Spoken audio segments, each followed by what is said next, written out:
What's up, Kansas City? I'm Marlo Garlington, and we're here with Freeway Rick Ross. And we're down here on 27th and Cleveland. What's going on, Ricky? Man, just down here, you know, in Kansas City, you know, just trying to educate, man, you know what I'm saying, and take all my experiences that I got in life and just take it out of my head and give it to these youngsters, man, because there's two ways that you can get information. One way, you can go out and learn it for yourself. But I believe the best way to get it is when you get it from somebody else, and you don't have to go through those experiences. What took me 53 years to learn, I can give it to you in a matter of minutes. So tell us your story.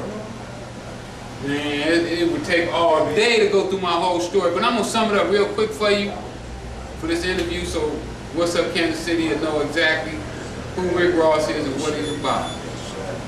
Man, I became one of the biggest drug dealers in the country, and I think on the all-time drug dealer list, I think I'm like number 4, maybe 5. I don't know, I don't look at it, but I just know when people come up and tell me the numbers, and I think I'm right behind Griselda.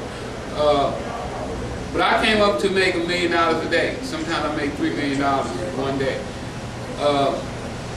Started with $150.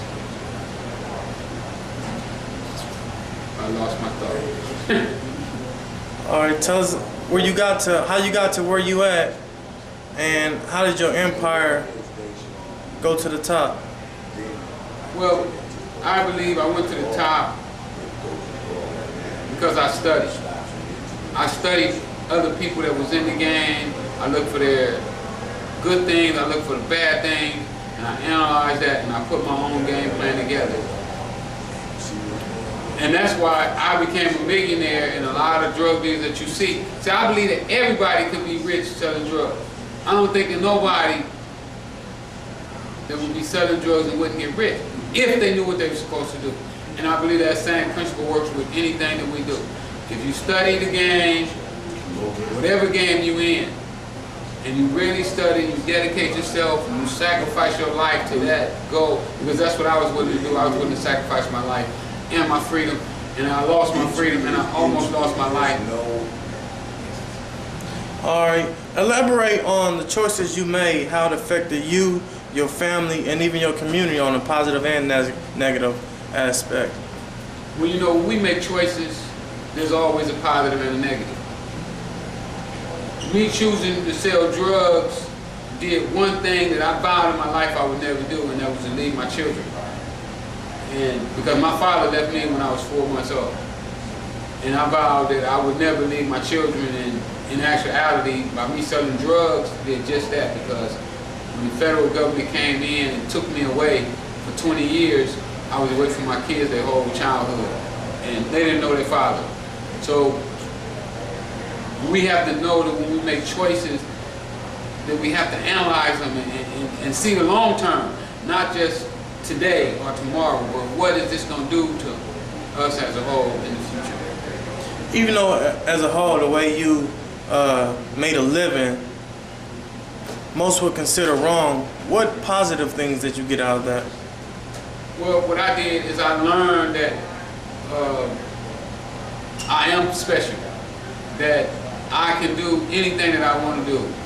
You know, I was illiterate until I was 28 years old. I learned how to read and write while I was in prison. And now that I have done that, I'm doing all kinds of things with my life. You know, I'm a movie producer, director, I have a record label, I wrote my autobiography, I go around the country, I lectured, I spoke at major universities, USC, Stanford, UCLA, just all over the country. I'm going all over the country, and they pay me to do it, you know. So it taught me that I always had this in me, but I never used it. All right, looking back in your life, if you could change one thing, what would it be? The one thing that, if I could change, is that I ever got involved with drugs. I know that selling drugs was a big waste of my talent, and that I'm much more than a drug dealer, you know. And selling drugs was just a short part of my life. Well, not a short part of my life, but a small part of my life that wound up being a big span, because I spent 20 years in prison. I spent 8 years selling drugs and 20 years in prison. So if you look at my life, over half of my life has been dealing with drugs and the problems that drugs caused me and my family. If you could give a word of advice to the young people, even the old people that's out here still dealing drugs, that think that they can do this for the rest of their life, or they're not really hurting anybody, and this is the only route that they can take, what advice would you give them? Well, the first thing is that I try to tell young drug dealers and people that's contemplating on selling drugs that drug dealers are one of the smartest people for his business. I mean, if you can sell drugs, you sharp, because you're doing all the skills that it takes to run a company. You're doing it. You're managing, you're marketing, you're doing the accounting, you're doing all that stuff yourself. Security. If you can sell drugs, you gotta dodge the police, know who's gonna rob you, know who's gonna snitch on you. If you can do all that, you can do anything. So take those same skills and learn how to transform them into other trades. And that's what I'm doing right now. I am trying to set a tone and let our people know that if I can start over from being where I was, then anybody can do it. You know, like I said, I was illiterate till I was 28 years old. And so when you go online and you Google me, where? You see some of the things that I'm doing. Where can we find you? What's your Rick info? Ross. You can go on Facebook, Instagram, Freeway Rick, any of those, and it's gonna pop up. And yeah, I got a Facebook. I got my own website, Freeway Social Media, FreewayMixtapes.com. If you're an artist out there, you're looking, shoot me your music, Freeway Mixtapes. Also, I got my own T-shirts now. You know what I'm saying? That I'm doing myself. I own a company. Check me out. Any other notable names that our listening audience would know that really supported you or really making a positive headway right now that you would just want to mention or give a shout out to? Well, you know what? There's a lot of people that is helping me right now. Right off the top of my head, Bishop Noel Jones, you know, has been a strong supporter for me. Floyd supported me.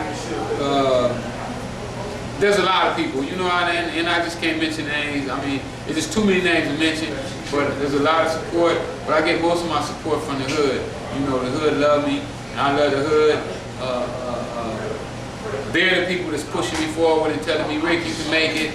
You know, Rick, don't go back. You know, we need you out here. So that's why I do what I do. Well, you heard it first from Freeway Rick Ross, one of the top drug dealers in our country, now out promoting positivity, traveling the world, taking his experiences and his knowledge to the next level. So we want to thank you for coming to Kansas City. We hope that you're welcome with open arms. I'm Marlo Garlington. That's Freeway Rick Ross, and this is What's Up Kansas City.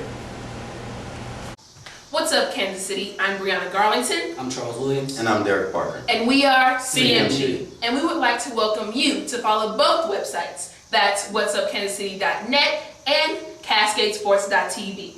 Some of our programs consist of Are You Awoke?, Coach's Corner, and many more interviews, news, and blogs. Be sure to like our Facebook page and follow us on Instagram at Cascade Media Group and Twitter at What's Up KC and Cascade Sports. And remember, the victory we call success Goes to the best prepared. And when you invest in your community, You are really just investing in yourself. So don't just like it, share it.